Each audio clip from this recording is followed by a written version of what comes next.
Whenever the laws of any state are broken, a duly authorized organization swings into action.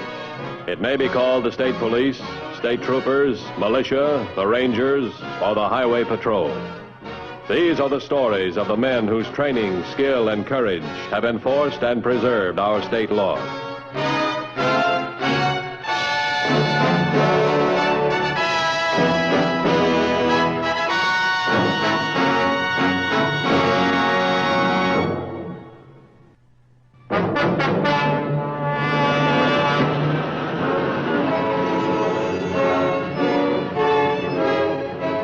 Violence on the highway can assume many forms, many disguises. The Highway Patrol is constantly reminded that the most simple inconvenience may be the cause or the effect of criminal action.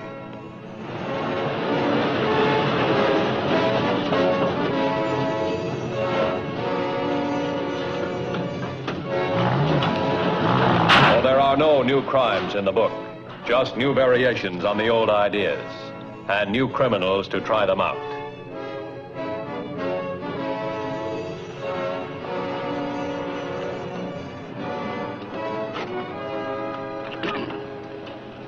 You wait here, Gus. Yeah, wait up. Wait here.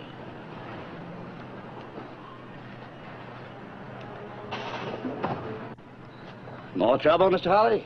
Yep. Oh, hi, Masterson. Might have known you would show up today. I understood you were having another run of bad luck. So naturally, here you are again, hovering around like a buzzard. Excuse me.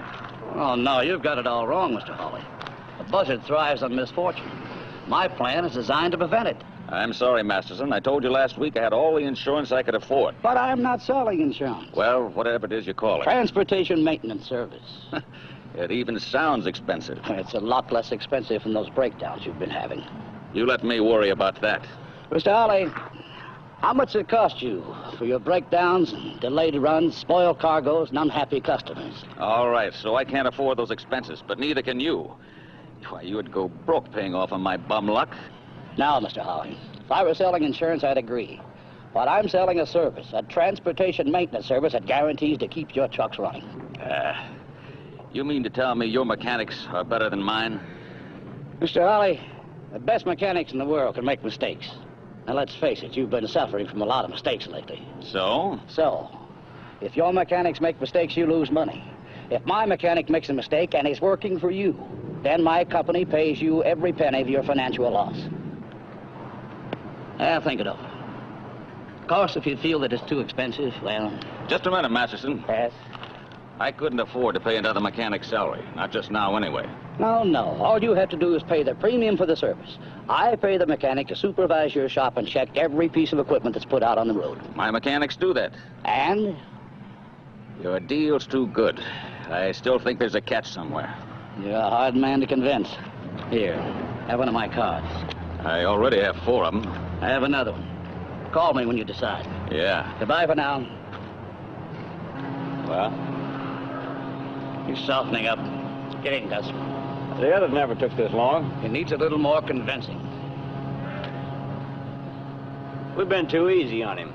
A stubborn guy like that needs more than flat tires and leaky gas tanks. Get in, will you, Gus? Okay.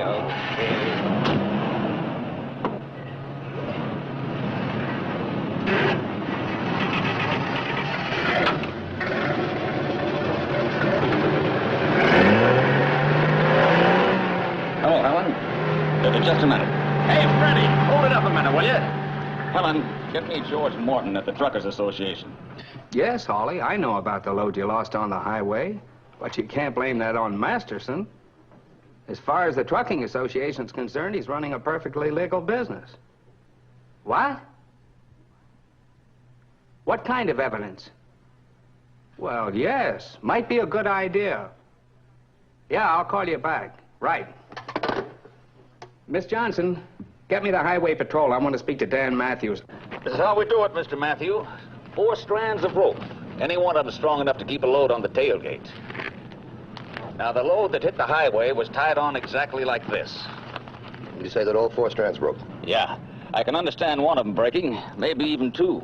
But all 4 at once. There are never any major breakdowns. Just ropes breaking, no water in the batteries, gas leaking. I've been with the Trucking Association a long time, Dan. Things like that just don't happen regularly. I might be willing to say it could happen by accident, but coming after all those other breakdowns, the flat tires, the leaky radiators, and broken accelerator cables, and then this Masterson guy popping up to sell that maintenance service, I don't know. Looks like the old protection game to me. The report from the Trucking Association says he runs a legitimate business. Well, we investigated as far as we could, Dan. The truckers that have signed up with him claim he's living up to all his promises. What promises? To cut down the number of accidents on the road or cover the financial loss. In other words, they have breakdowns till they sign up, then the breakdowns stop. Is that it? Of course, that's what they're paying him for. Dan, we realize we have no definite... A leaky gas tank can set a highway on fire. A blowout can send a truck out of control and kill a lot of people. The clutch slips today, the brakes don't hold tomorrow, then we have a mass funeral for the victims. Oh, there's no evidence that these breakdowns are premeditated. Let's find out fast. What do we do first, Mr. Matthews? These the ropes that broke? Yeah, all four of them. Oh, we'll start with these. The first shred of evidence was found on the ends of the ropes. They had been made to look frayed and worn to the naked eye, but the microscope revealed definite evidence of knife cuts. Obviously, this so-called accident had been planned in advance. In view of these facts, a complete check was run on Masterson's operation. His business background was found to be above reproach. Nevertheless, a day and night watch was maintained on the activities of Masterson and his assistant, Gus Montana. With the help of the Trucking Association, a timetable was compiled of all the breakdowns that had occurred since Masterson's appearance. It was discovered that the breakdowns would be confined to one area for a few months, then they'd shift to another area, then another.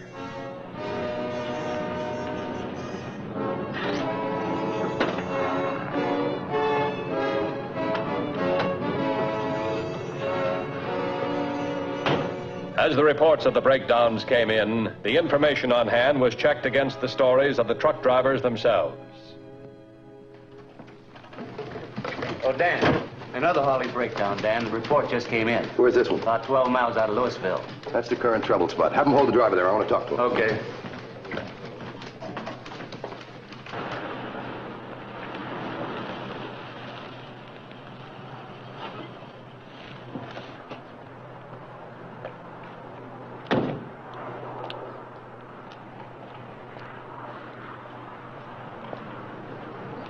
Hi. I'm Matthews, Highway Patrol. You need any help? No, thanks, officer. One of your boys stopped by and told me to wait here. He radioed for a tow car. What happened? Motor's burned out. Started smoking about a half mile back. I can't figure it out. Did you stop any place before this happened, I mean? Well, I stopped for lunch a half hour ago, so... Where? At the Walnut Cafe, about 2 miles back up the road. Why? Do you stop there very often? All the time. It's the best truck stop on this route. Okay, thanks.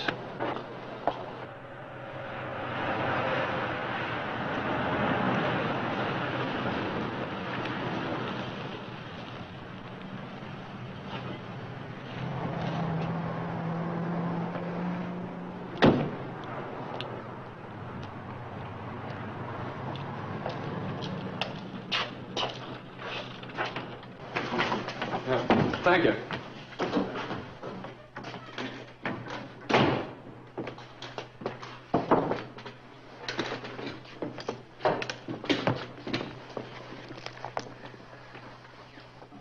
Let me have a number 4.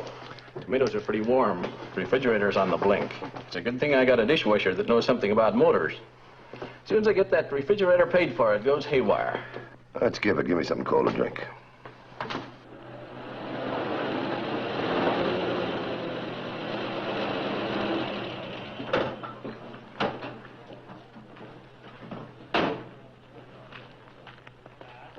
What's that building over there? A bunkhouse for truck drivers who want to grab some shut-eye. It's good for business.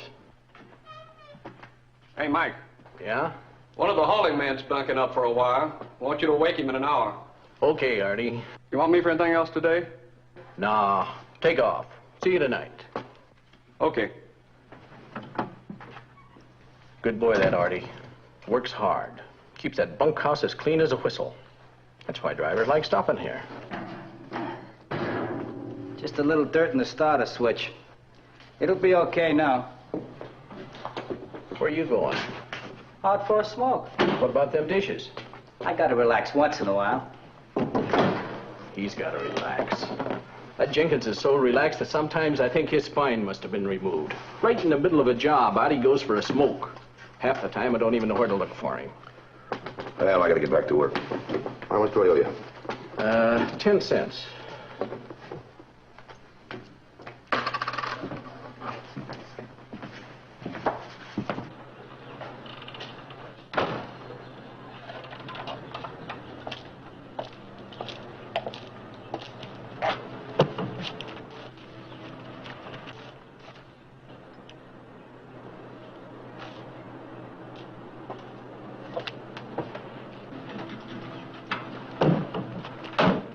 I think we struck pay dirt out here at the Walnut Cafe. The dishwasher, his name's Jenkins. I'll stall out here till you can send a man out. No. Don't pick him up, just tail him. Now, in case I'm wrong about Jenkins, check the other personnel out here. One is Mike, he's the owner, and Artie, the handyman. They might be our link to Masterson. I don't like this, Artie. I don't like it a bit. Business is business. Suppose I don't give you this money. I told you. I'd go to the cops. That'd land you and Jenkins right in the jail. For malicious mischief? You don't think I'd mind that, do you, Mr. Masterson? You know something? Maybe you're right. Sometimes it's a good business to protect one investment with another. Yeah. Maybe you deserve a bonus, Artie. When I have to work like a bum, sweeping out a greasy spoon cafe and making up beds in a bunkhouse, I expect to be paid like a gentleman. Besides, the cost of living's gone up. We'll discuss the economic situation some other time, Artie. Get out.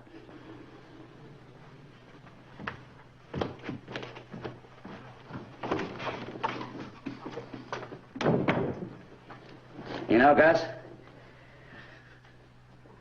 I think that Artie's troubled with the cost of living. Tell Jenkins to solve his problem for him.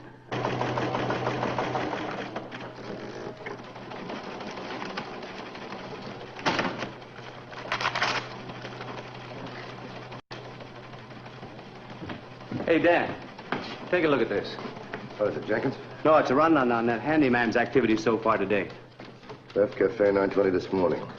Arrived the office building, 790 South Webb Street, 9:50. Left office building, 10:25, returned to cafe. That's all? Take another look. That building there. 790 South Webb. Wait a minute. 790, that's Masterson's address. It's 1:30 now. He hasn't left the cafe yet. Let's bring him in.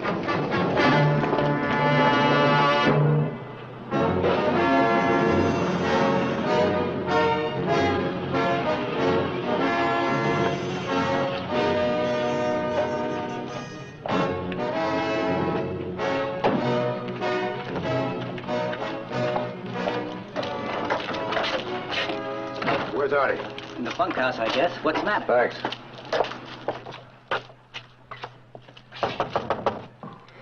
Artie, you in there? Artie!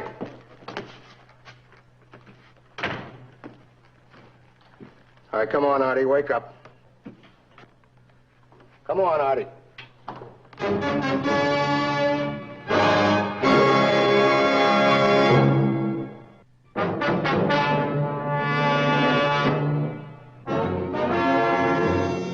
It began as a series of truck breakdowns, premeditated and prearranged. A new variation on the old protection racket. But now it had become the oldest crime of all, murder. The murder weapon was a jackhandle from the victim's own car, but the lab found no fingerprints that could be identified with the crime. An examination of the victim's personal belongings revealed no new evidence, no motives to help establish the guilt, no new suspects. Mike, the owner of the cafe, swore he hadn't left the counter between 11 and 1:30, and customers verified his story. Jenkins, the dishwasher, admitted he had left the cafe during that time, but he claimed he had not gone to the bunkhouse. There were no witnesses to prove or disprove his statement, and not enough evidence to link him to the crime. Somehow, Artie's visit to Masterson had something to do with the murder, but so far there was no way to prove it. The reports from the officers tailing Masterson verified everything he had to say. But the reports on Gus Montana's activities were a bit more revealing. Yeah, Artie was a friend of mine. We both worked for Mr. Masterson upstate. What kind of work? Checking insurance claims on trucks mostly. I'm pretty good at mechanical stuff. So was Artie. What kind of work do you do now? Well, I'm sort of an inspector. You see, Mr. Masterson has these mechanics working for the truckers, you know. And my job is checking up on them, inspecting the work they do. Okay, that's all. That's all? Yeah, that's all.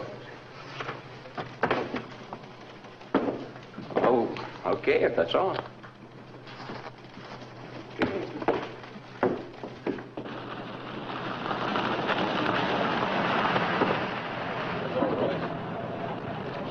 Hiya, Mr. Matthews. Hi, Mr. Hawley. How your trucks doing lately? No breakdowns for 2 days, but that doesn't mean much. I still haven't signed up for Masterson's service. Yeah, I know. I want you to sign up with him now. With Masterson? Are you kidding? No. Once you sign up, your breakdowns will stop. Isn't that right? That's the way it usually works. All right, fine. You take the service, but keep having breakdowns. We'll make Masterson pay till it hurts. And if it doesn't, I'm the one that gets hurt. I've got customers to service. You go along with me. I'll take full responsibility. Well, all right, I'll take a chance. Your idea is you want Masterson to think his signals are crossed. Is that it? Yeah, that's right. Now, can you make the breakdowns look legitimate and expensive? Well, if Masterson has been doing it to me all this time, why can't I do it to him? You know, I could go to jail for this, faking insurance claims. Oh, hi, Gus. Well, I landed the big one. Hawley, how'd you do? Persistence, my boy, persistence. Look, you'd better get a hold of Jenkins. Tell him to lay off Holly's trucks. After all, he's a client of ours now. Jenkins is staying away from all the trucks till the heat about Artie's death cools. I know, but he ought to know about Holly. After all, he might get a little restless, so you give him a call, huh? Now. Look, Mr. Masterson, the cops might be able to trace the call. All right, then send him a note. You've got his post office box number. Well, what's wrong with you now, Gus? I don't like it. I don't like it. The cops are too close to us now. And never was like this before. Listen, Gus, remember this. Jenkins killed Artie. Not you and not me. Jenkins. So just relax and stop worrying and get word to him, will you? All right. Jim Hawley put the plan into operation almost immediately. His drivers, understanding the situation, were more than willing to cooperate. The only problem was that Masterson cooperated too. He paid off every claim without a whimper.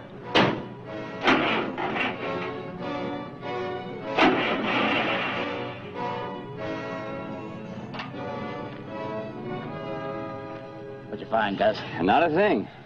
The mechanic claimed he checked that load before he sent it out, and I can't see anything wrong with it now. I told you the driver fixed it. There was a short in the starter motor. Where'd he discover it? At the Walnut Cafe. The driver stopped for a bite to eat, and when he got back in the cab, the truck wouldn't start. It was laid up for about 5 hours. I'm afraid this is going to cost your company a pretty penny, Masterson. It's all part of our service. Looks like my streak of bum luck hasn't run out yet. Just send your report in, Mr. Hawley. We'll see that you get your check immediately. Okay, fine.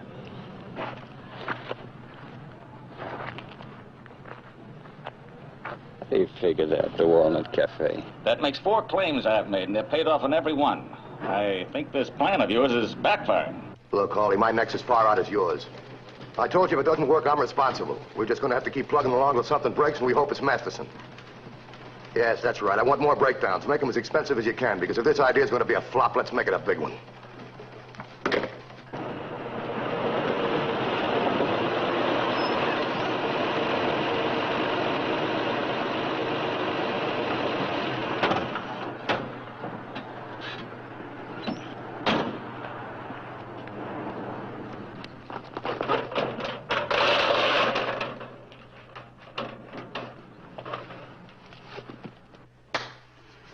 Do you really think Jenkins is trying to cross us up? Listen, Gus, Jenkins works for money. I wouldn't be a bit surprised with what somebody's paying him higher wages than I am. Masterson speaking. Yes? Oh, yes, Mr. Hawley. All right. Another one. That's right, Masterson. 7 claims in 10 days. 7 breakdowns in spite of this service you're giving me. Sure, you make up my losses, but I still have to explain things to my customers. Unless something is done about it pretty quick, you can count on paying for some canceled contracts. All right, I'll be right over. What's that about? Better get ready for a showdown, Gus. Miss Hawley? With Jenkins. Let's go. 7 breakdowns and he hasn't squawked. I don't get it. No, we can't cancel out the idea. We're in too deep. I guess we're going to have to play our trump card, the big one, just as soon as you can. Right.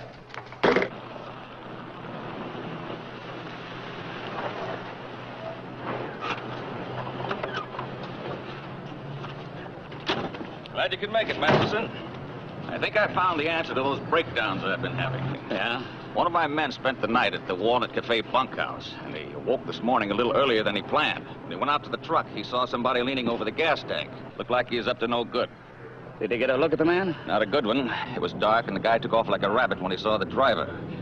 Now, my man isn't sure, but he thinks it's somebody that works around the cafe. I was going to report the incident to the Highway Patrol, but I thought you ought to know about it first. Why? Well, you know how tough competition is among truckers. This could be the start of a highway war. You mean this guy might be working for another trucker? Somebody's out to keep your trucks off the road? It's happened before. If it gets out of hand, Masterson, that maintenance service of yours will go up for grabs. I thought you ought to know about it before the Highway Patrol takes over. Yeah, I appreciate that. After all, your competitors are my clients, too, you know. If that man your driver saw is being paid off by another trucker, I want to handle the matter my own way. Need any help? Oh, we can take care of it. Come on, Gus. Take it easy. Right.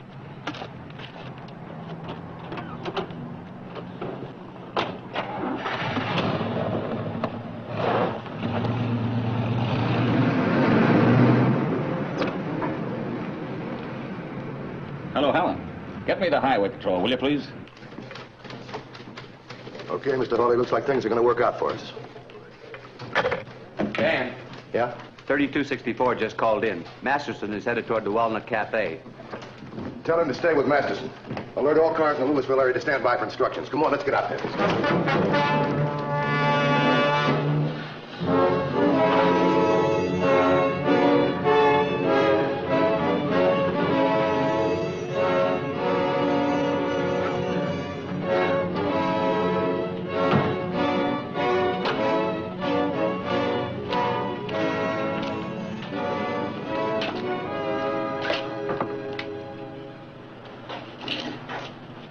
Bunkhouse.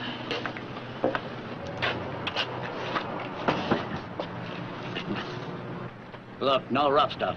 At least not here. It won't be too rough. Just as a precaution. You know how enthusiastic you get sometimes. Come on.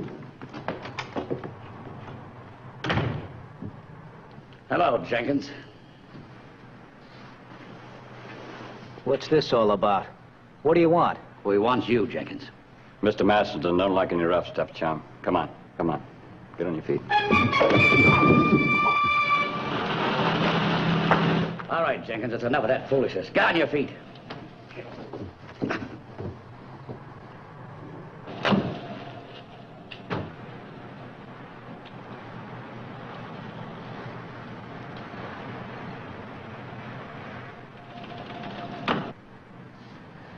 Something wrong?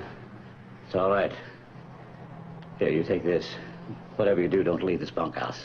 What are you gonna do? Just let me take care of it my own way.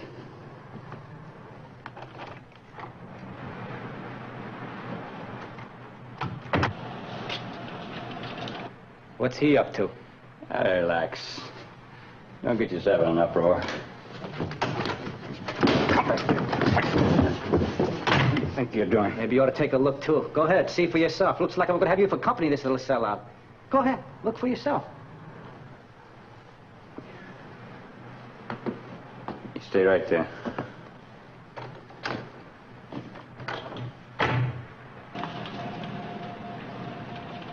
A ever-loving boss always takes care of his boys. Doesn't he, Gus?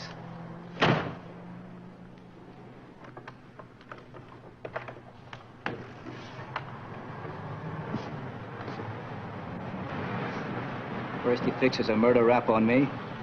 Now he's fixing you, too. He's got us all framed and ready to hang. Right, Gus? Ready to hang. You and me. You can only hang once.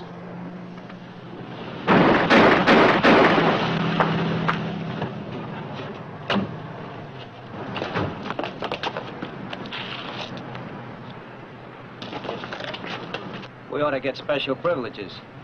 Gus just saved the state some money. That gives us more to use on you two. Take them in. Get an ambulance and a doctor here right away. This is one kind of a breakdown his insurance didn't cover.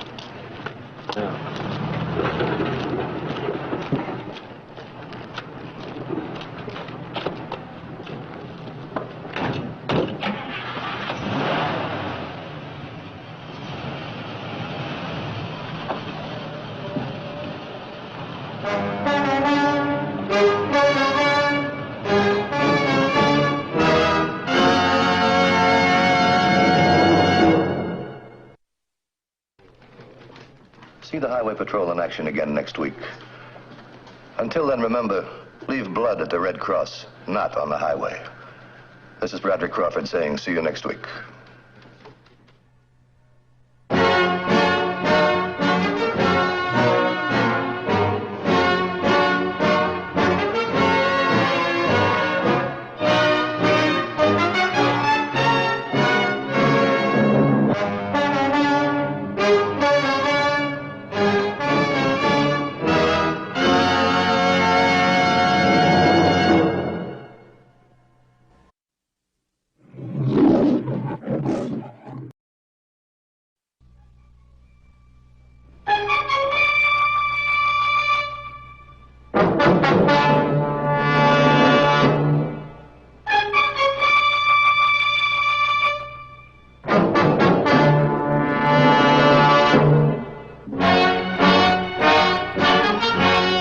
Whenever the laws of any state are broken, a duly authorized organization swings into action.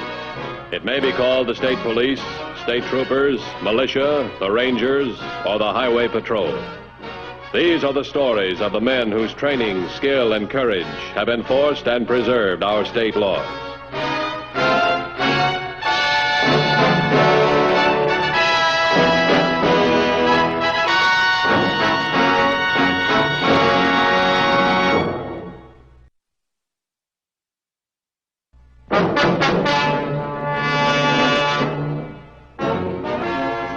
Not every crime in which the highway patrol is involved takes place in a car or on a highway. On the 7th of November, a case began when a forest ranger sighted a small airplane flying at a dangerously low altitude over the Ridgeway State Forest area and alerted the highway patrol for possible emergency aid. Attention all units. Ranger reports airplane trying to make forced landing on fire break adjacent to Eagle Rock in vicinity Ridgeway Forest. 2240, take the call. Ambulance on the way. 2150 to headquarters. I'm right close to there. I'll take the call. 10-4. Get in, Bonnie.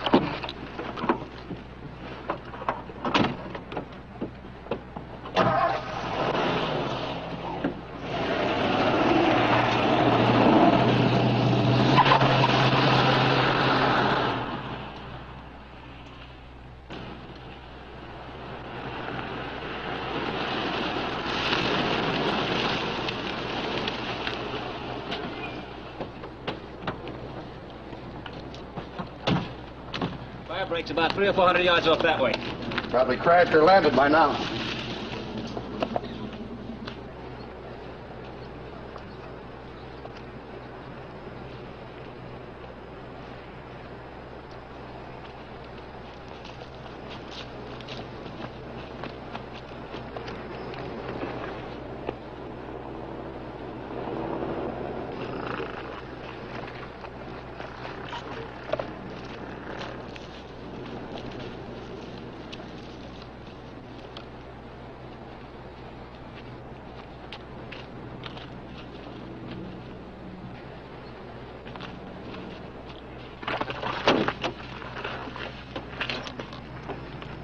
Well, whoever set this plane down here had to know what he was doing. Yeah, they want to do it real bad, too.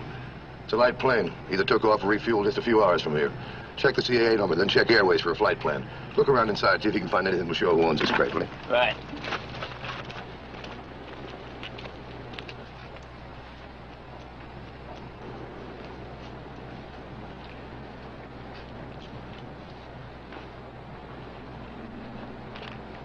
Did you find anything? No. Now, why would anybody want to put a plane down in a place like this? Let's find out who. Maybe that'll tell us why.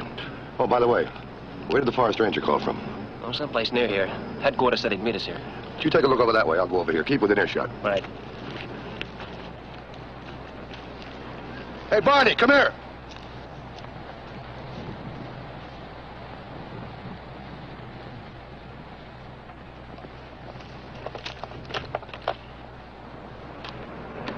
Dead, huh?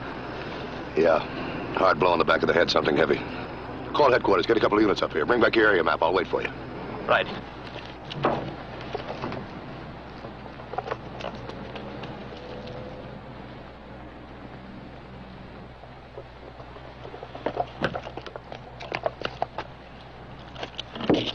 2150 to headquarters. Go ahead, 2150. The Ranger's dead. Notify the coroner's office. Location, Eagle Rock. Occupant of plane missing. Request to units to help cover area. Further request. We want a 1028 and a 29 on a plane. CAA registration, Nora 3534 Charlie. That's Nora 3534 Charlie.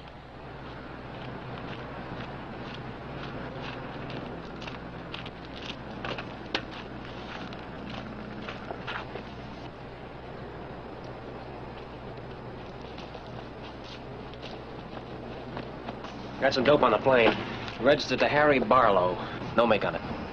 The Harry Barlow? Yeah. Plane took off this morning from City Airport. Flight plans for Barlow's ranch at Westport. Westport. That's about 150 miles from here. Who was on the plane? Barlow, his wife, and a private pilot named Steve Wesson. It's Barlow. He's mixed up in the rackets, isn't he? Yeah, the numbers.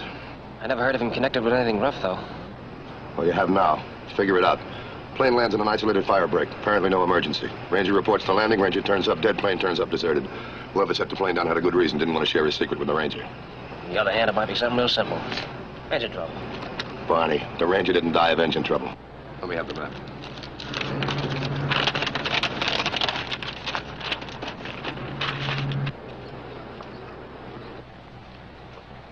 Hello, Edwards. Good morning. See anything around? No, you? No. Can't have gotten very far in this short space of time. Tell me, what have we got around here besides wilderness? Well, over here's the Ridgeway Resort Hotel. Open now? Yeah. It's a good 15-mile hike. Uphill all the way, and if Mrs. Barlow is supposed to be with him... I will forget it. What are these mono cabins? The boys covering the highway are going to check it. Then what's this? Eccles Corner. About a mile and a half east of here, out in the open. It caters to hunters during the season. It closed down about a week ago, and nobody left there now. Anybody covering it? Not yet. All right, Barney, you and I will get over there. Edward, you stay with the plane. Get a print man out here to check the Jeep. Right.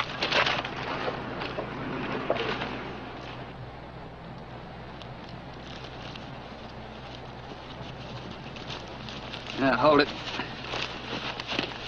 Well, is this it? No, we're almost there. What's the matter? Just want to make sure we don't run into anybody. So what? We looked apart. Campers, that's all. Yeah. Is it much farther? According to the map, only a quarter of a mile. Well, let's go, Steve. Okay. Just want to be careful, Mr. Barlow, that's all. There's nothing to worry about. We're doing everything right. Come on.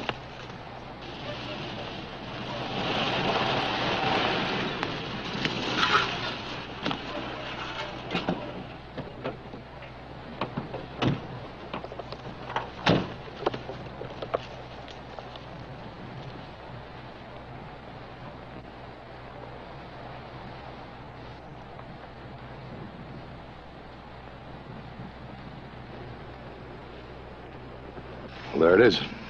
Right.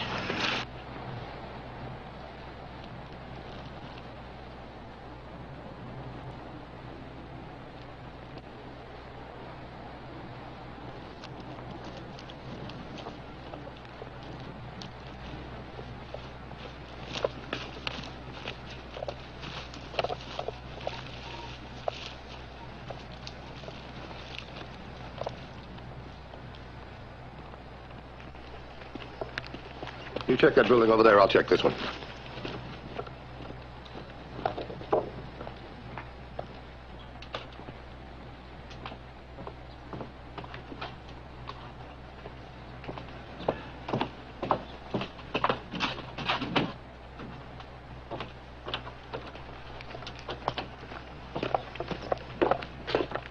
Everything's locked up. No sign of anybody. Sam, here. Let's take a look around the side.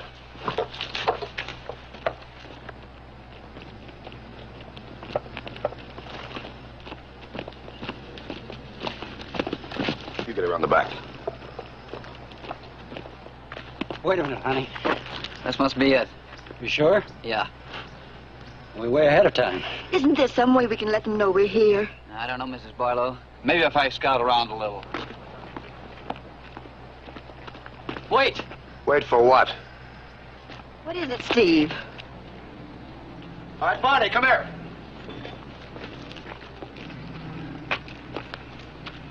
Steve Wesson.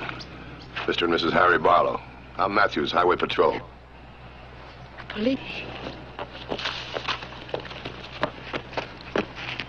All right, search him. All right, turn around. You on the left. Step forward and throw your pack on the ground. Get those hands back up. Step back. You on the right. Same thing.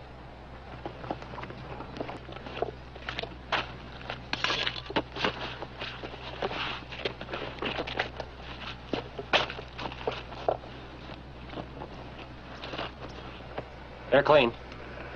Put your hands down and turn around. What do you want with us? You were on that plane, weren't you? Yeah? Our guides. We were supposed to meet our guides. Did you see a ranger when you landed? No, we didn't see a ranger. We didn't see anybody. There was a ranger found dead near your plane. I want to know everything you've done since you've landed. Well, we got out of the plane. What else? Then what? We started hiking. We hiked from the plane to here. Yeah, that's right. That's exactly what we did. There's been a killing. The time and place fit in with the landing of your plane. We don't know anything about that. Harry's right. We're meeting our guide. Guides for what? You're not carrying any guns. I'd like to take a look at those packs. May I? There's nothing in there, just some personal stuff. I said, may I? Barney. What do you want with us? We haven't done anything. It's pretty risky landing that plane where you did. I don't think you'll take the chance of splattering yourself all over the countryside just to come up here and toast marshmallows. We're camping. There's no law against it, is there? Oh, but there's a law against murder, and the man who saw you land is dead. What's in this bag? Nothing, just personal stuff. Yeah, it's real personal. It's locked. Let me have the key. I don't have it.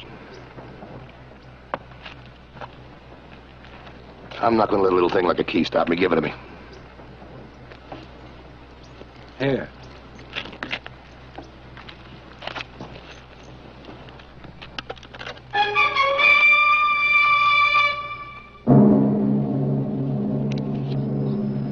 That's mine, every dime of it.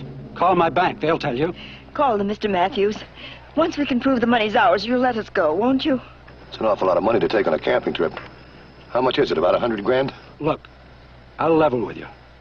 I was in a little deal with a couple of partners. I double-crossed them. Brought the money up here to bury it. That's the truth. Isn't that the truth? Yes, Mr. Matthews, I swear it. That's what Mr. Barlow told me when we took off.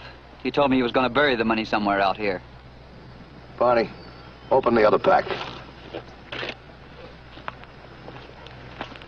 You look like a sensible woman, Mrs. Barlow. What's your part in this expedition? What's the money for? What's it buying? She doesn't know a thing about this. Not a thing. What's in the pack? Nothing. Just some clothes and things.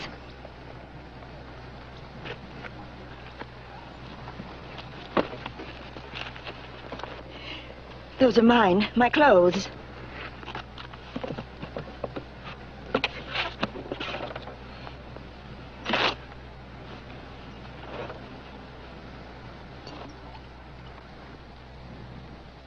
Prescription made out to Virginia Barlow. Is that your daughter? Yeah. She's up here camping with some friends. She catches cold easy, so we thought we'd... So you're going to try and tell me you land a plane in a fire break, kill a ranger just to bring your daughter some cough syrup, huh? You don't think I believe that, do you? Harry, please. Tell him. He'll help us. How can he help us? He's a... Go on, say it, Barlow. I'm a cop. The only reason the cop can't help you is because you're starting trouble or you're under a threat. Now, what's the 100 grand for? Ransom for your daughter? Come on, talk.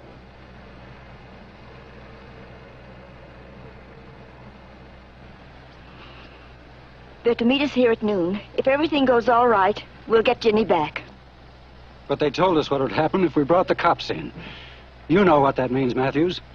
If they see cops around here, they'll kill my daughter. What's the whole story, Barlow? Ginny's just been home from the sanitarium for a few weeks. She's been pretty sick. She's been studying art. She likes to paint. You know, landscapes and all. She went for a walk yesterday to do some sketching. We got a phone call an hour later. We'd get her back safe and sound if we obeyed instructions. That meant keeping our mouths shut, staying away from the cops, 100 grand in ransom money. They gave me instructions to come by plane, land in that firebreak clearing, and meet them at 12 o'clock, here. It's a tricky place to put down a plane. Not many pilots could do it. Well, we're lucky to have Steve. You got any idea who's behind this? I've got enemies, sure. They'd rob me blind if they could. But they wouldn't try to get at me through my daughter. I don't know anybody like that. Please, Mr. Matthews, let us get Ginny back. Call your men off. You give me this break, Matthews. I swear I'll stand still for anything you want to do to me afterwards. It's 11 o'clock. We've got 1 hour if they're on the level. I want you people to stay out here in the open. You're not to leave the clearing. Do you understand? Yes, of course. All right, here. Better wrap up that money bottle. Come on, Barney.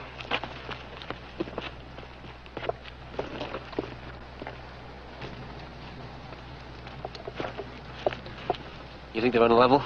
If it was Barlow alone, I wouldn't be too sure. With his wife's face, that told me plenty. Like what? Like we better find Virginia Barlow fast.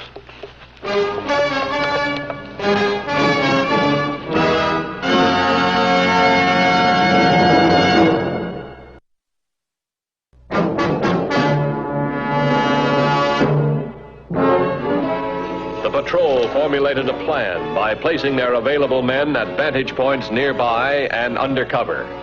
While they waited, the Barlows waited too, anxiously hoping their meeting would result in their daughter's safe return.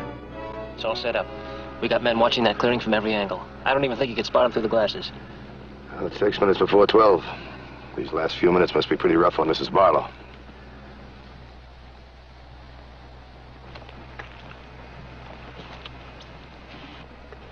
What time is it? At 5, Please, dear Lord, please. What'd you say, dear? Nothing. Nothing. Listen, honey. You know how you always say you'd give anything in the world if I'd clear out of this racket? I will. I swear it. If we get Jenny back, I'm pulling out right away. We're going to get her back, aren't we, Harry? We are, aren't we? Sure we are. Don't worry. Just a few minutes more now. You know what? I'll bet the first thing she wants to do is set up an easel and paint a picture of these hills. Easy, honey. Easy. We just got to sweat it out.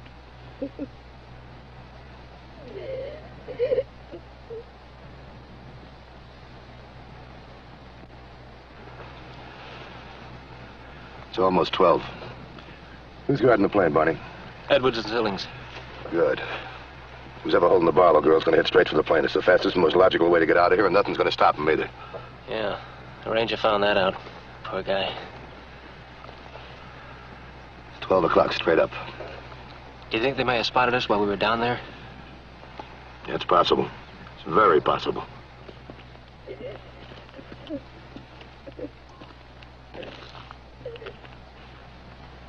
What time is it now?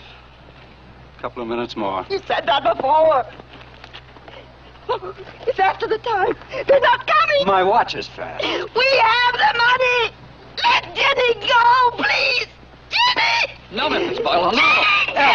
Ellen, baby.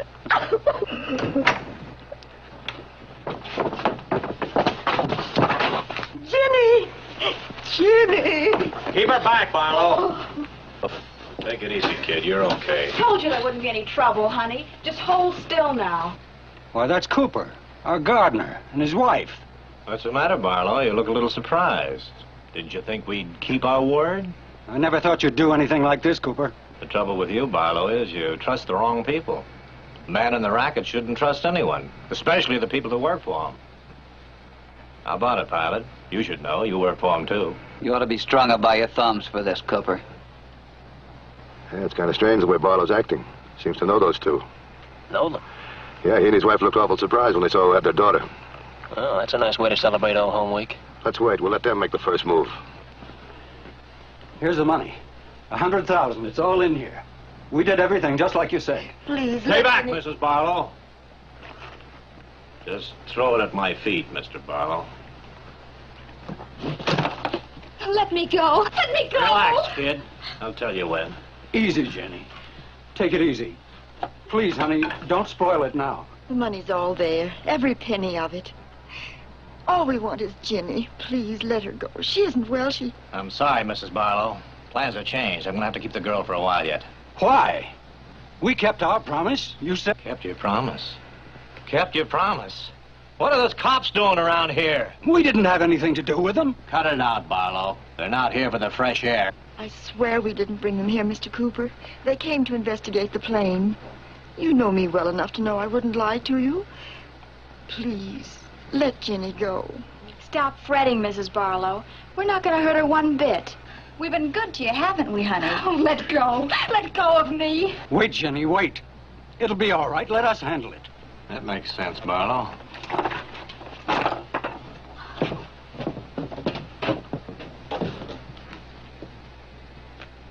Get ready, Barney. We may have to move fast. Where are the cops now, Barlow? They left. They didn't know anything about this. Hold it, Cooper. Tell the truth, Barlow. Where are those cops now? You wouldn't shoot that girl, Cooper. You wouldn't dare. Oh, no? What makes you think I owe Barlow anything? You wouldn't shoot that kid because she's too useful to you. She's your free ticket out of here. Without her, you're a dead duck, and you know it. Hold it, pilot.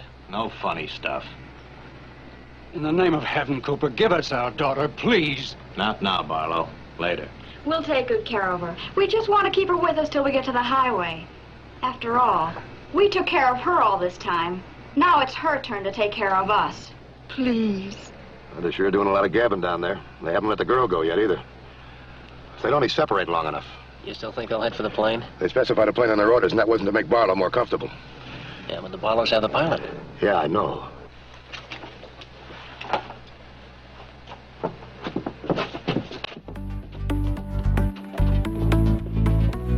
What are you going to do, Cooper, when you get to the highway?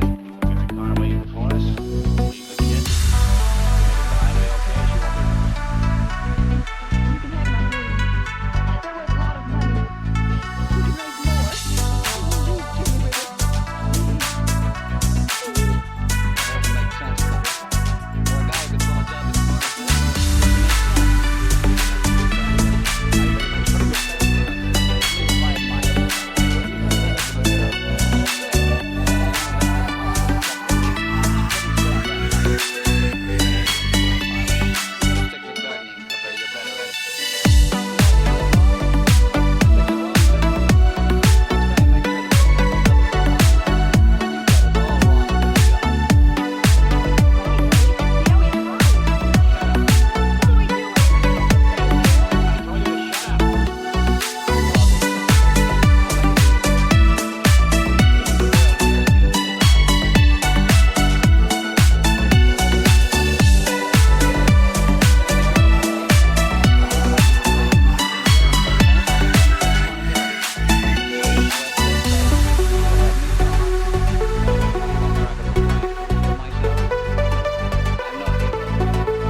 Your part real well, but you don't ad lib so good.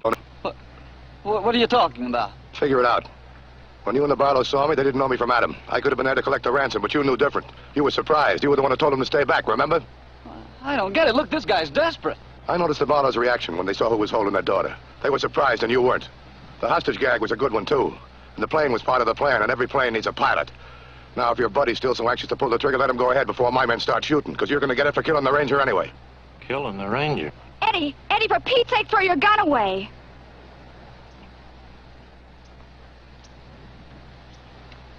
All right, put your hands behind your heads. Walk this way.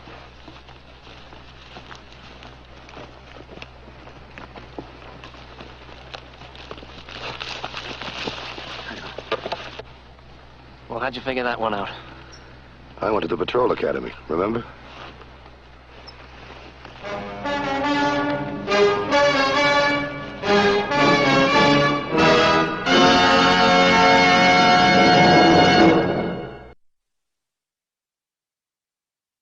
The Highway Patrol story next week is a very unusual one. We hope you'll be with us. Until then, remember, the clowns at the circus, they're real funny. But on the highway, they're murder. This is Roderick Crawford saying see you next week.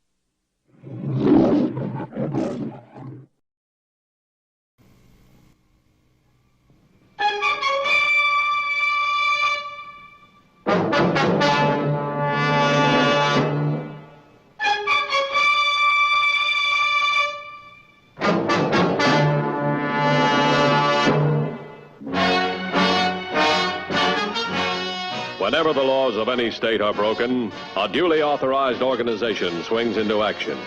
It may be called the state police, state troopers, militia, the Rangers, or the Highway Patrol.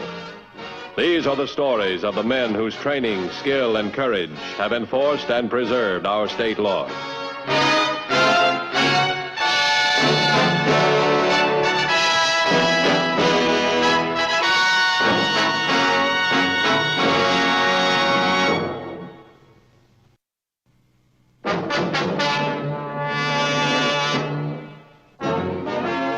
Many persons are convicted of crimes on the basis of a positive identification by another person.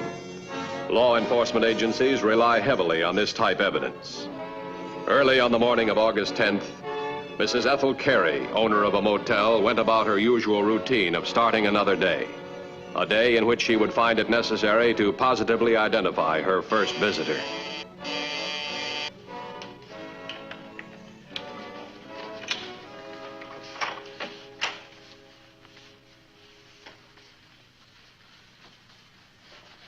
Where's the money? No, I won't tell you. Where's it hid? I won't tell you. Shut up.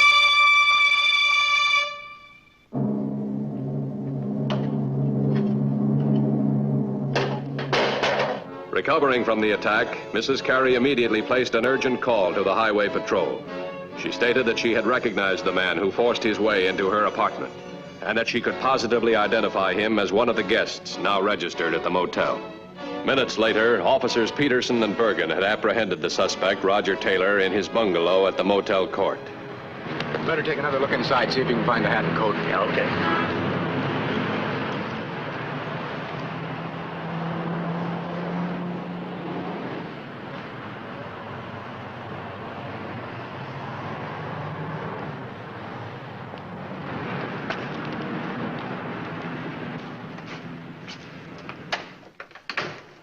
Sit down, Taylor. But I don't understand. I didn't do anything. You do own a light trench coat and a hat, don't you? Yes, I Where already are told. they? I don't know. I mean, I hung them in the closet last night. They should still be there. Why are you arresting me? I got a right to know. I already told you. Attempted robbery and assault with a deadly weapon on Mrs. Carey. She's made positive identification. She recognized your hat and coat. You were wearing them when you checked into the hotel. But I didn't do it. I swear I didn't. You gotta believe me. What'd you do after you checked into the motel? I went to bed. I was tired. I'd been driving all day. I didn't get out of bed until you woke me up. What's your business, Taylor? Grocery business. Own a small grocery in Bremerton, Washington. You can check that. Roger Taylor, that's my name. Lots of people know me. I'm on my vacation, driving to Baltimore to meet my wife. She's already there, visiting her mother. I couldn't get away from the store until now. You can check that, too. We will. Watching. Yeah, Mike? It's clean. He must have got rid of the hat and coat. Okay.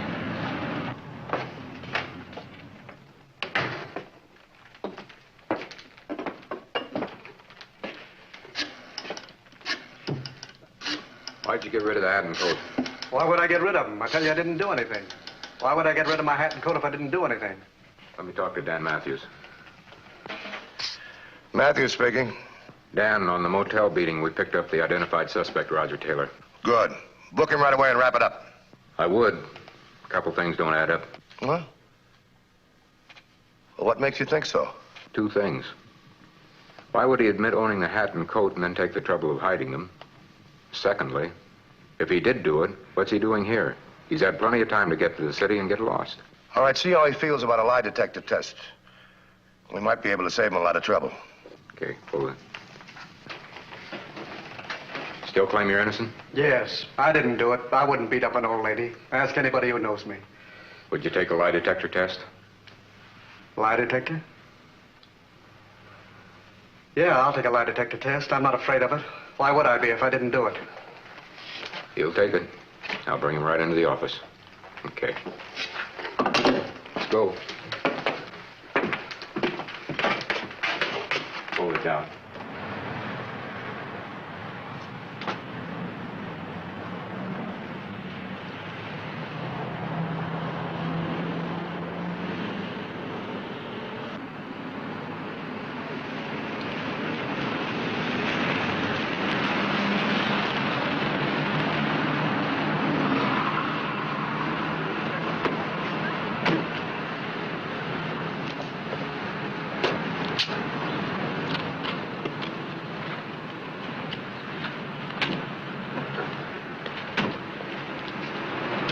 You won't need me here, so I'll go back to the motel and keep looking for the hat and coat. Right.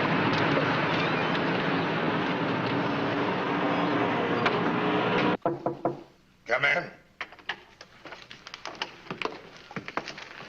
Here he is, Roger Taylor.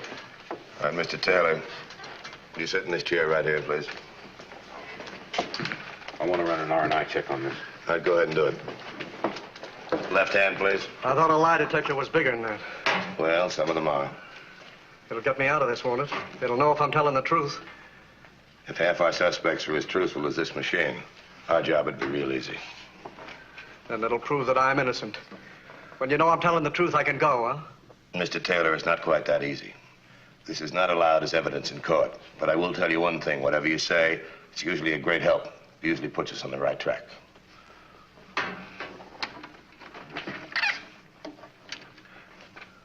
Is your name Roger Taylor? Yes. Where do you live? Bremerton, Washington. What is your business? Grocery business? Did you beat Mrs. Carey? No. Where is your wife? In Baltimore, Maryland. Did you try to rob Mrs. Carey? No. Time and again, Roger Taylor was questioned. Time and again, the suspect denied that he was guilty of the assault and attempted robbery of Mrs. Carey. After nearly 4 hours of interrogation, the contacts were removed from his fingers. Oh, what did it say? Did it prove I was telling the truth? Well, Mr. Taylor, there's no indication that you were lying. I'm sure glad of that. Just came in on the teletype. Bremerton R&I says he has no record. Told the truth about the grocery store and the trip to Baltimore. All right, Mr. Taylor, I'll be truthful with you. This test is all in your favor, but it doesn't get you off the hook. But I do think it warrants another visit to Mrs. Carey. Where is she, Pete? Back at the motel. She refused to go to the hospital. Didn't want to spend the money. Guess she's pretty fussy about money. Fussy, huh? All right, let's see how fussy she is about a lie detector.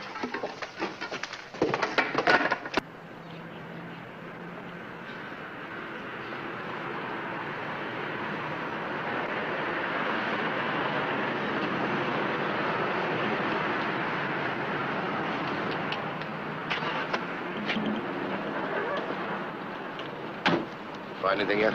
Not yet. I will be inside.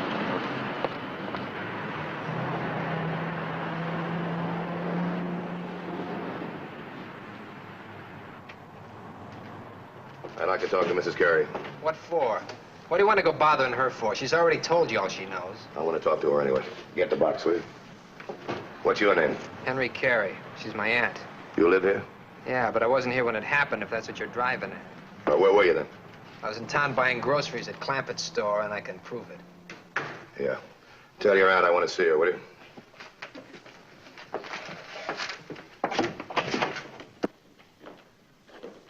What are you doing here? Henry, I told you not to let them in again. I'm Dan Matthews, Mrs. Carey. I hate to bother you again. I'll make it as brief as possible. What's he doing here? He ought to be in jail. What right have you to bring him in here? Mrs. Carey, it's very important that we know for sure that Taylor's guilty. Now, take a good look at him. You might have been wrong on your identification. No, I didn't make any mistake. I checked that man in last night. And he was wearing the same hat and coat when he forced his way in here with a gun. He tried to disguise his voice, but he couldn't fool me. Now, he's the one. I'm positive. Okay, take him out. Mrs. Carey, we've had this man on a lie detector for 4 straight hours. The machine gives every indication he was telling the truth when he said he didn't do it. I don't care about your lie detector test. It's no good as evidence anyway. Do you know very much about lie detectors? I know you can't believe them. Suppose I prove to you that you can. Now, what do you mean by that? Mrs. Carey, you wouldn't want an innocent man to go to prison for a crime he didn't commit, would you? Why, no, of course not. Well, we're interested in finding the man who attacked you. You'll help us, won't you? What do you want me to do? Submit to a lie detector test. You think I'm lying? No, I don't think you're lying, but the machine will show whether you had any doubts about the identification. You mean I could be lying and not know it? Well, sometimes we hate to admit things to ourselves. Your nephew, Henry, he could help us with the test, and perhaps you could put us on the right track. No, you don't. I don't have to take a lie detector test. Maybe you've got a reason not to. Taylor wasn't afraid to try it. Maybe that's because he had nothing to hide. I've got nothing to hide. All right, fine. Then you'll help us. Go on, Henry. I want to see the machine that can make me out a liar when I'm telling the truth. If it works for you, I'll try it. All right, fine. Come over here. Sit in that chair. Oh, here. Write down any number between 1 and 5. Don't let me see the number you've written down.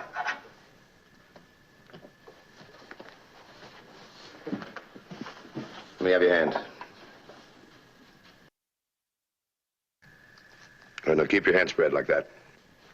Say no to whatever questions I ask, even if I hit the number you've written down, right?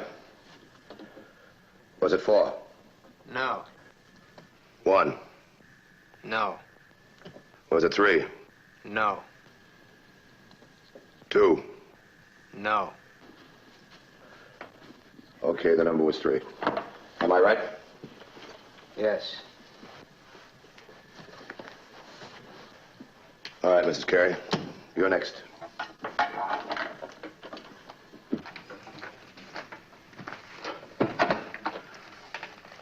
Now, let me have your left hand, please. And now keep your hand spread like that, please. Is your name Ethel Carey? Yes. You own this motel? Yes. Your nephew is Henry Carey? Yes. You were telling the truth when you identified Taylor as the man who beat you up? Yes. Following the usual procedure of asking unimportant questions and touching on the key question when least expected, the interrogation of Mrs. Carey continued for an hour, a shorter period of time than usually required because of her weakened condition, but long enough that a definite conclusion could be reached. Well, the machine indicates that you're telling the truth. Well, I guess that proves your lie detector can't be relied on. They both can't be telling the truth. Yes, they can. The machine indicates that your aunt really believes that Taylor is the man she's telling the truth about, but she still might be wrong in her identification. Dan, can I see you a minute? I'll be right with you. Thanks very much for your cooperation, Mrs. Carey. So you put him away where he belongs, as we can't go around tormenting people. Thanks for your cooperation, too, Henry. What'd you find? These. Fresh blood on the gloves. Found them down in back of Taylor's bungalow. Can you identify these? Looks like mine. Where'd you buy this coat? At home, Bob Jean's apparel store. That is, if it's mine. It's yours. I don't know how it got there. I didn't bury them. I swear it. Well, there's not much more we can do here, Taylor.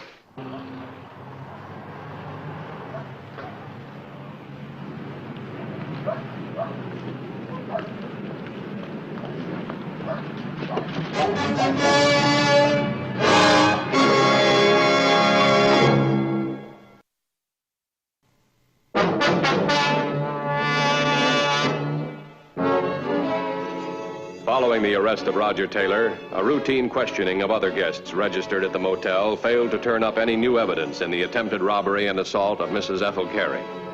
And then a man not previously questioned volunteered some information. Oh, officer. Yeah? My name is Wilbur Morgan. I'm a guest here at the motel since yesterday. I stay here 2 or 3 days every month. I sell farm equipment. I just drove in a few minutes ago from making my calls, and I heard about what happened to Mrs. Carey. I saw the fellow you arrested. Have you got something to tell us? Oh, yes, I do. Maybe it'll help. It happened early this morning, about 7:30, I guess. I was just leaving to make my calls. Farmers get up early, you know. Yeah, I know. What happened? Well, I was passing the office building, going to my car. Wanted to smoke, but didn't have any matches, so I stopped this fellow and asked him for a light. He was wearing a light trench coat with a hat brim pulled down. Could have been the ones you dug up a while ago. Did you get a good look at his face? No, not a very good one. Like I said, he had his hat brim pulled down, but it could have been that fellow Taylor. I'm not positive, but it could have been. Didn't notice which way he went, did you? No.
What's the matter, Henry? I don't know. Not out of gas.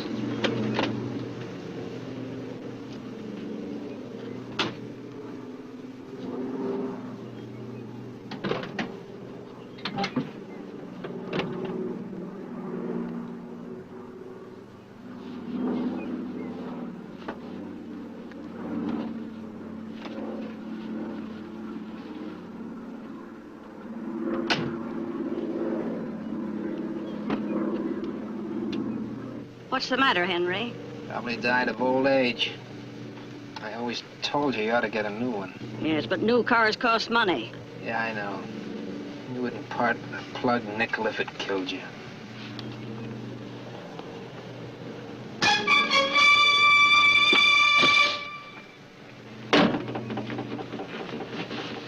Nice going, Wilbur. Now get back to the motel and check out. Where are you parked? Across the field. Now get on home. I'll get in touch with you in a couple days. Wilbur, you forgot something. And make it look good.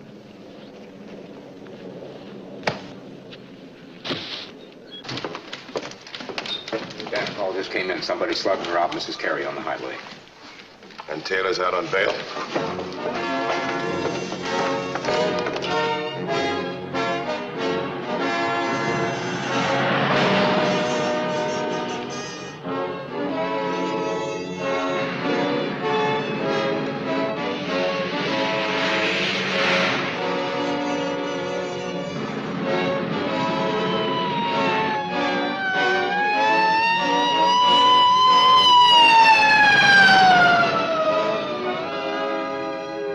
I know it was Taylor. I saw him with my own eyes.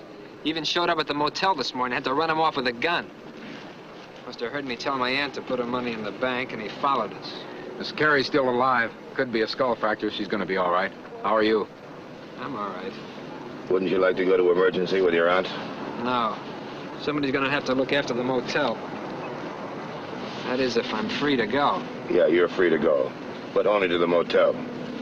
Don't go away. We might want to talk to you again. Talk, huh? That's all you ever do. If you kept your eye on Taylor in the first place, this thing wouldn't have happened.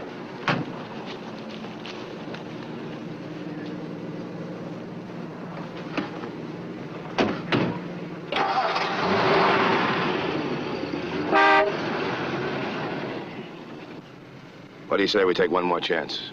What do you mean? On the lie detector. If Taylor's guilty on both counts, we ought to say so, at least this time. I want to see Taylor as soon as possible. Put a pickup on it.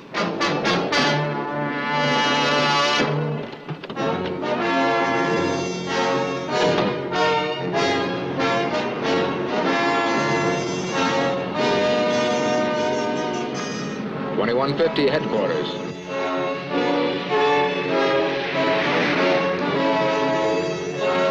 A call was put out for Taylor, and within the hour, his pickup was effected. Patrolman Bergen rushed him to headquarters. As before, he willingly submitted to the lie detector. And, as before, it indicated he was innocent. Just don't get it, Dan. You've always had such good luck with the lie detector, I don't see how it can be so wrong now. Well, what if it isn't? Taylor's been identified twice. But what if the detective's telling the truth? What would that mean to you? Well, it would mean Mrs. Carey was wrong. It would mean Henry was lying. But he had an alibi for the first time back at the motel. He'd have to have an accomplice. Let's give the lie detector one more chance. Because if Taylor is innocent, somebody's got to be lying. Now, what about Wilbur Morgan? If Taylor is innocent, where did Morgan get the matches?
Now what do you want? Been looking for you, Henry. We picked him up. Had no business letting him out on bail in the first place. Well, I think that's up to the judge. Oh, by the way, we tried the lie detector test again. Still says he's innocent. So what? Don't prove nothing. Well, let's assume that the lie detector is right. Taylor is innocent. Means that somebody's lying. Could be you when you say he slugged and robbed your aunt. I suppose I slugged myself over the head, too, huh? Oh, no. There's somebody else mixed up in this, and he's lying, too. A fellow by the name of Wilbur Morgan. Wilbur Morgan. Now, what's he got to do with this? Well, he had a book of matches that belonged to Taylor. He said that Taylor gave them to him. I suppose Taylor didn't. That means he found them in the pocket of the coat, which he stole from Taylor to use as a disguise when he beat up your aunt yesterday. You can't connect me with this. I had an alibi yesterday. Yesterday, I agree. But today you're on the scene. We checked your register. Morgan is checked out. What would you say if I told you we'd picked him up? Had the money with him, told the whole story. Can't prove nothing on me. Henry, would you like to try the lie detector test again? You know how it works now. Maybe it'll say you're innocent. Yeah, put a call out to pick up Morgan. It's essential to have the money on it. You said you already picked him up. No, I never said that. I said we checked the register and found out he left. You'd never trap me without lying. I didn't trap you, kid. The truth did. Bring him along.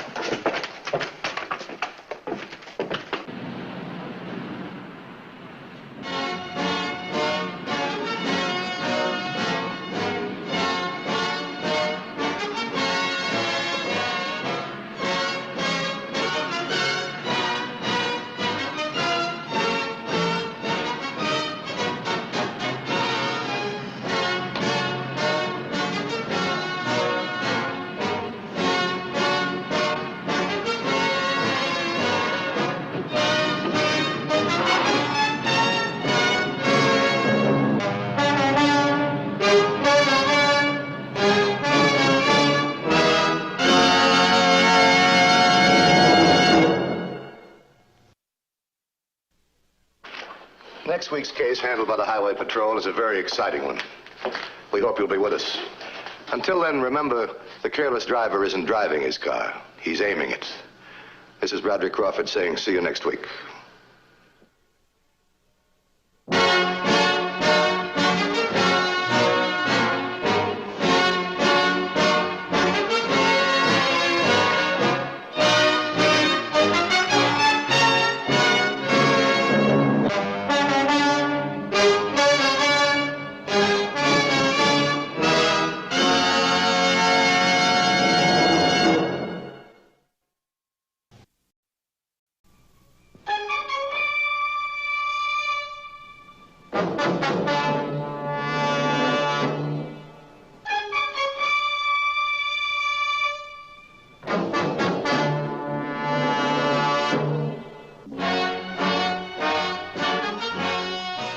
Whenever the laws of any state are broken, a duly authorized organization swings into action. It may be called the state police, state troopers, militia, the rangers, or the highway patrol. These are the stories of the men whose training, skill, and courage have enforced and preserved our state laws.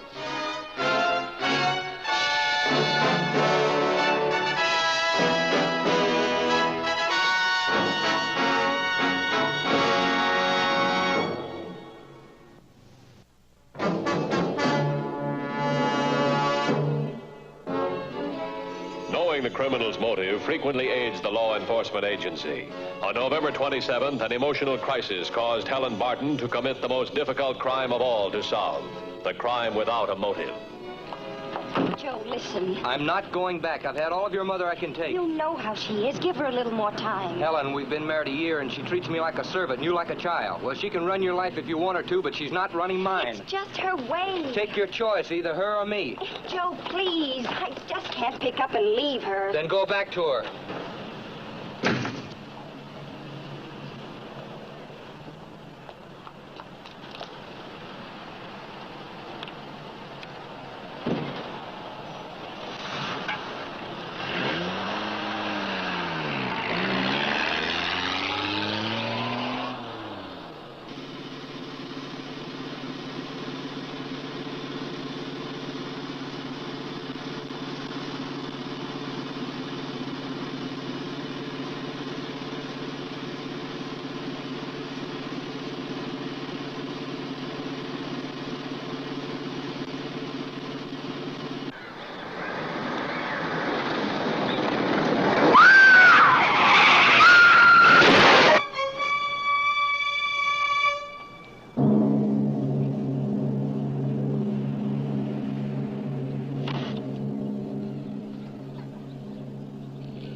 Hello?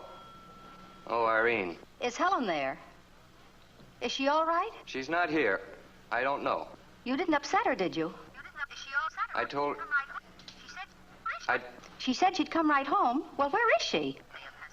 I know you love her. I love her, too.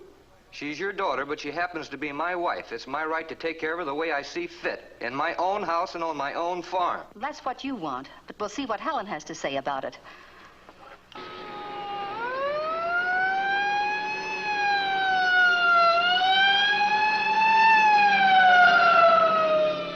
The auto theft case, we got enough evidence to move in, so you take it from there. If you want me, I'll be a DMV. Yes. Hit and run? I got it. Did you say hit and run? Highway 12 in the Canyon Bridge. When? About 20 minutes ago. Beat cars are on the way. Tell them to disregard. Dorsey, get everything I need in the car. Scrapers, tweezers, camera, film, plaster, the works. Don't miss a thing. Come on, hurry it up. All right. Anybody see the accident? Man by the name of Dilling is at the scene, but he didn't see the car.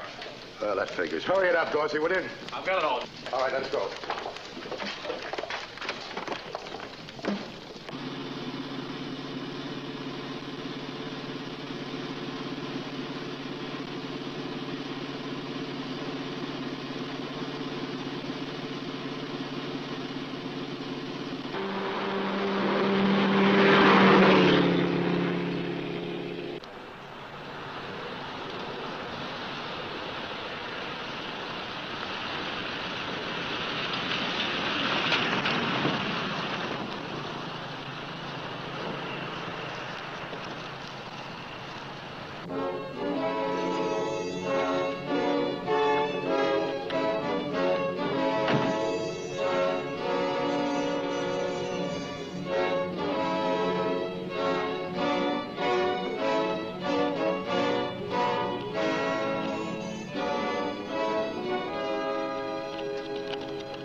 Joe?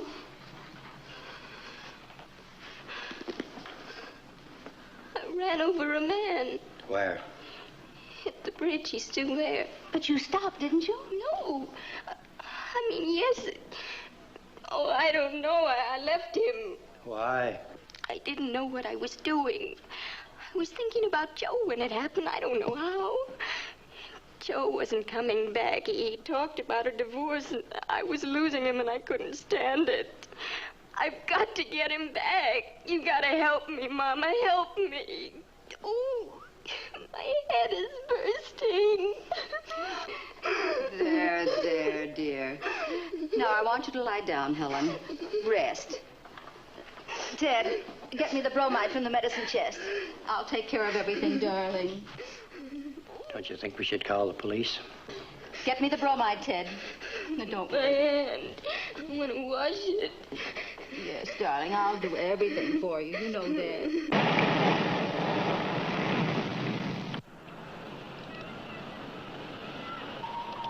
Sure sorry, I didn't see nothing. That's too bad. What are you looking for?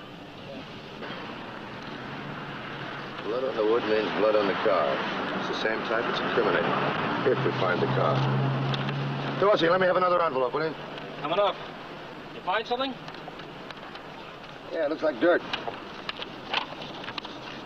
Fender dirt. From the underside of the fender when it hit. What's that for?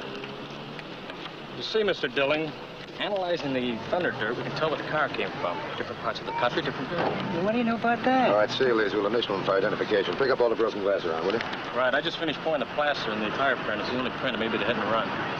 Okay. Mr. Dilling. Yes, sir? Where do you live? I live right over there. Did you hear a noise at the collision? No, sir. How did you find the body? Well, I was going over to the store, and I saw him laying there. And you've been here ever since? Yes, sir, except when I phoned the police. Has there been anybody here besides the ambulance crew? I don't think so. At least no cars stopped. Now, Mr. Dilling, I want you to think. Think good. Did you see a woman around here? No woman, no, sir. I'd remember that. Have you got a lead? I don't know. While I was working, I noticed a shoe print over there. Could be a woman's. Make an impression of it, will you?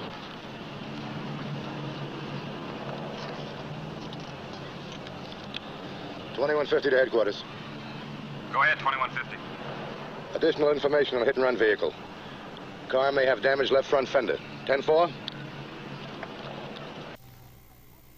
I'll explain everything later, Joe. Just listen.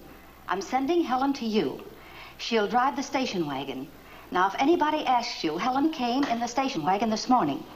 I came in the coupe. I left in the coupe. You understand? All right. Did you put the coupe in the garage? Station wagon's out. Helen, I don't like. I'll take care of everything, Ted. Darling, you're going back to Joe's. I'll report the accident. I'll notify the insurance company. I'll take care of everything. Now, come on, dear. Joe's waiting for you. Ted, get the insurance company on the telephone. I'll talk to them.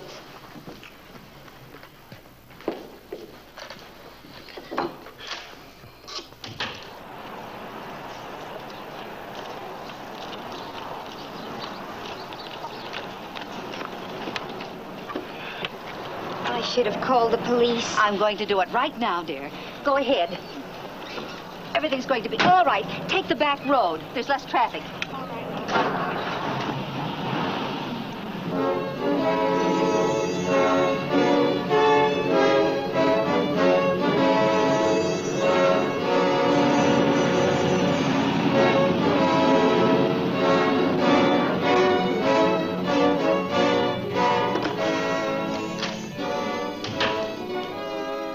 Irene, you can't tell the insurance company you did it.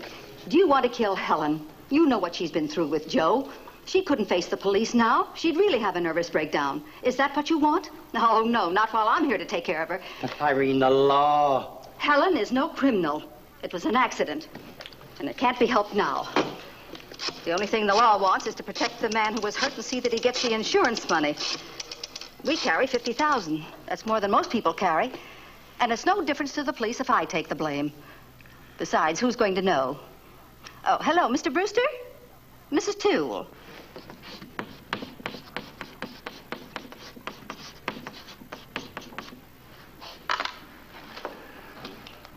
Over 1 million cars in the state, 250,000 in the county, and half of them driven by women. Any one of them could have done it. That's not counting out-of-state cars. Matthews. Oh, hello, Wilson. The man talk yet? Well, shoot everything down here, will you?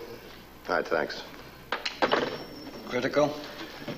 We'll know in a little while. They type his blood? I was left of it, O positive. That was the same as you brought back on that piece of telegraph pole. It'll be on the car, too. If we find the car. We've got a lead on that headlight glass. Dealer in town says he hasn't used that kind of glass in the last 8 years. Say what make the car was? Couldn't say. Well, we got something anyway. Put an ad to the APB. Make sure the records in the auto repair shops get this one. Right. Al, what about the fender dirt? I'm working on it. Matthews. Okay, bring him in. Hey, Dan. What? Take a look. What is it?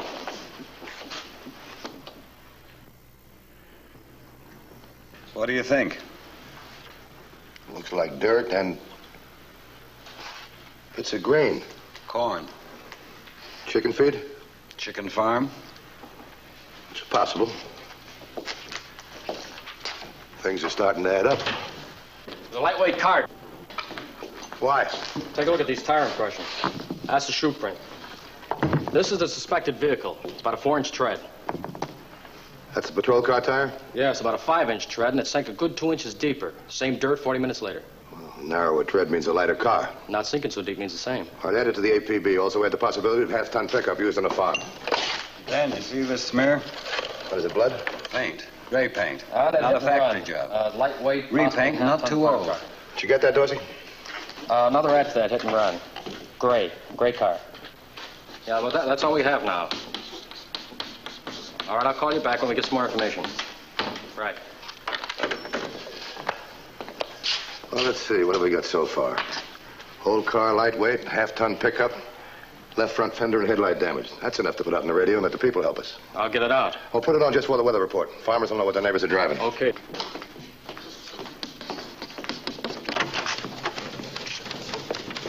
Yeah? There's a lady out here says we're looking for her on the hit and run. Oh, you don't say. Well, send her in. Tell Dorsey to hold the broadcast. I'd like to break a case the easy way for a change. Now, she'll either fit the picture or she won't. That's Mr. Matthews. Well, I'm Mrs. Irene Toole. I ran over a man with my car near Canyon Bridge, and I came here to tell you that I did it. It was an accident. Did you get here in the car that hit the man?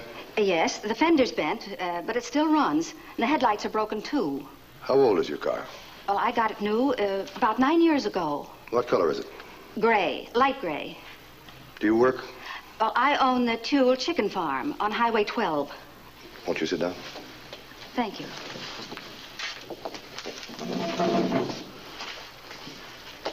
What did you do after you hit him? I got panicky, but I stopped. Then I drove home. And finally, after I got a hold of myself, I knew I'd done the wrong thing. I came here. When you got home, did you change your clothes? No. Your coat? Well, no, why?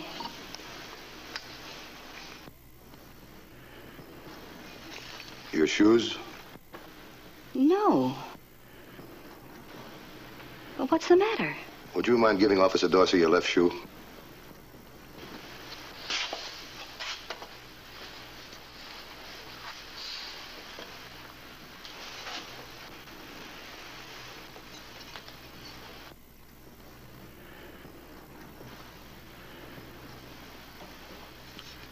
Mrs. Toole, what are you trying to hide?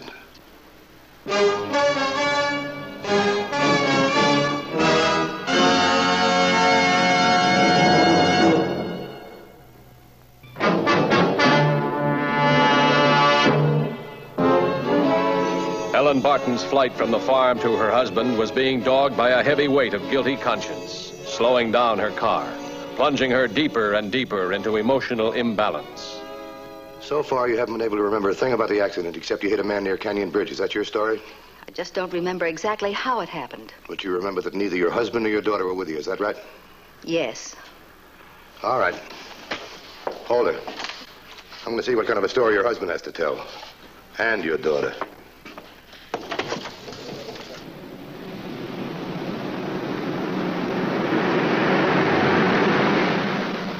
And you say you weren't with your wife? No, I wasn't. I was right here, home. What did she tell you about the accident? Just that she'd hit a man. Where's your daughter? She's still with her husband. Where was your wife coming from at the time of the accident? From Joe's. Joe Barton, my son-in-law. And you'll swear that your daughter wasn't with your wife? What do you want me to swear for? What do you want anyway? It was only an accident. No, it was a felony. Punishable by a prison term. It's a felony for a driver to leave the scene of an accident. A felony? You wouldn't want to compound a felony, would you? I told Irene not to do it. To do what? To take the blame for Helen. It was Helen who was driving back from her husband's. All right, where's your daughter? Irene sent her back to her husband to cover up for her. Where does he live? You don't understand. She was all broken. Where does he live? In Hilton. 12753 Pine Street.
Mama? Helen! What are you doing here? I went as far as I could, but I began to be afraid. The car kept slowing down and stopping. I I began to feel so tired, as if I were running. We're in trouble now. Where's Mama? She went to the police. I shouldn't have run away. It was Mama who told you to. I don't mean to Joe's. I mean from the accident. It wasn't your fault. You were upset about Joe. I got out of the car and I saw him on the ground. I wanted to go to him, but he was all twisted up and broken. I got frightened. It was my fault, Papa. I didn't watch the road. I was on the wrong side, and then he moved. Helen, please, please. I can't leave him lying there like that. I've got to go to him. No, wait. I'll get you another sedative. He mustn't lie there. I've got to help him. Helen!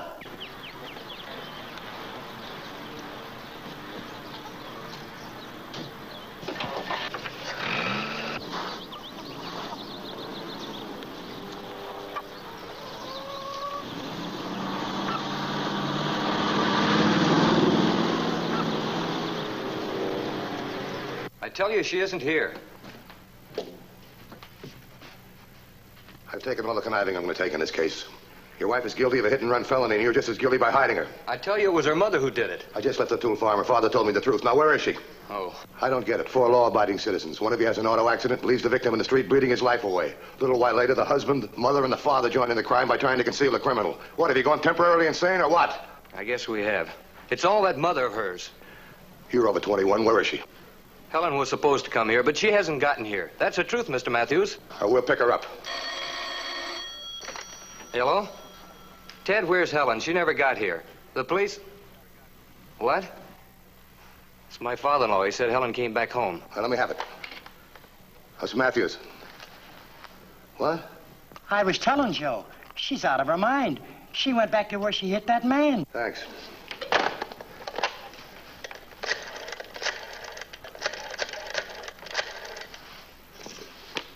Is this your wife? Yes. It's a pretty girl. She's on her way to the bridge on Highway 12. Hello, this is Dan Matthews. Send any available units to Highway 12 and Canyon Bridge. Pick up suspect. Her name is Helen Barton. She's a brunette. Oh, I'd say about 30. Be careful, she's emotionally upset. I'll meet you there, right? Let's go.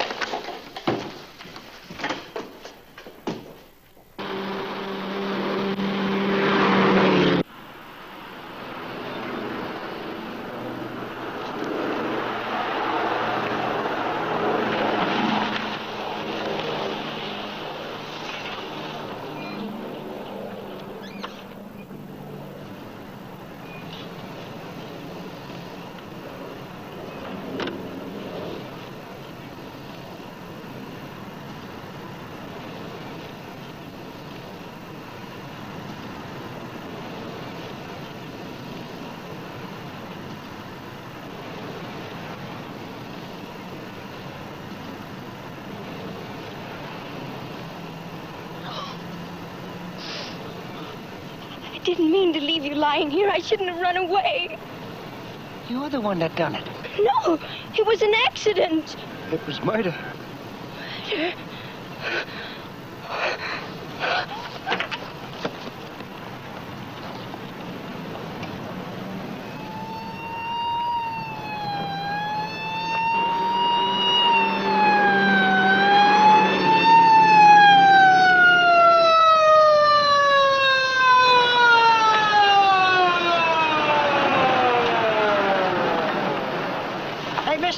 I was standing over there, and I saw that woman drive up in the station wagon. She said it was an accident.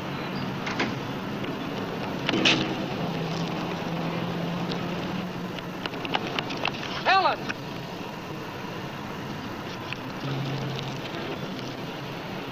Leave me alone, Joe. Helen, please!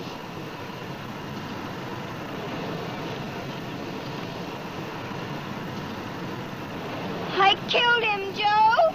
It was an accident. Leave me alone, Joe. It was an accident.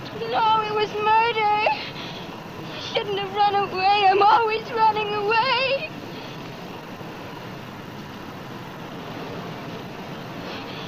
I'm not gonna run away anymore.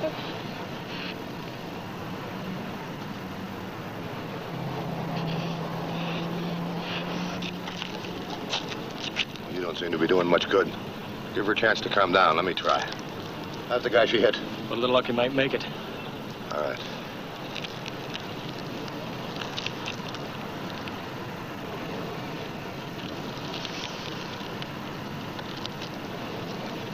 Helen. Come near me. Who are you?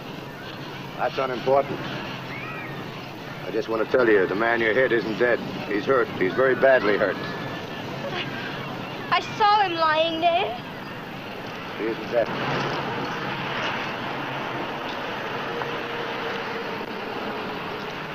I know that you didn't do this deliberately. Of course not. I wouldn't kill anybody. Then why are you doing this? This is my own life.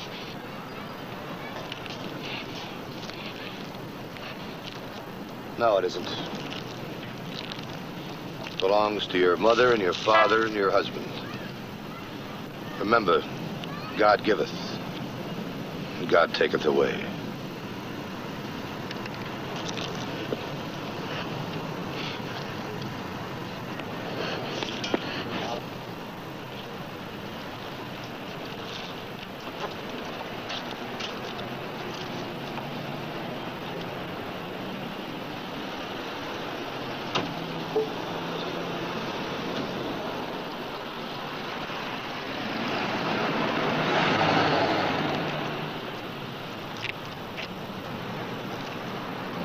All because she wouldn't stop.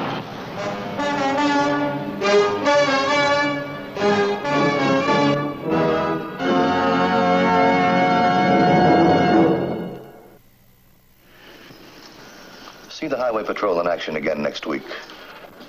Until then, remember, leave blood at the Red Cross, not on the highway. This is Bradley Crawford saying see you next week.